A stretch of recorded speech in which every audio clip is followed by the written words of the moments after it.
Ələlxüsus Ramazanın son 10 günündə, yəni Peyğəmbərimizin sünnəsi olduğuna görə buna daha çox riayət olunur. Günlərini məsciddə keçirdirlər.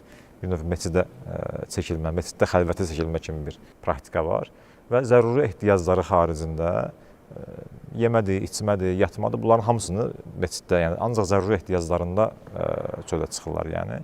Bu vaxtı məsciddə keçirdirlər. Təbii etikaf ibadəti ərzində bir çox ibadətlər yerinə yetirilir. Bunlardan təbii ən önəmlisi, çoxlarımızın unutduğu təfəkkür ibadətidir. Təbii ki, digər ibadətlər, namaz, oruc, Qurani-Kərim öz yerində, bunlar hamısı var, amma təfəkkür ibadəti sanki nisbətən daha az önəm verilir. Halbuki alimlərimiz deyirlər ki, yəni Peyğəmbərimiz sallallahu aleyhi və səlləm Hira dağında ikən orada əsas məşğul olduğu elə təfəkkür idi, yəni. Bəli. Təfəkkür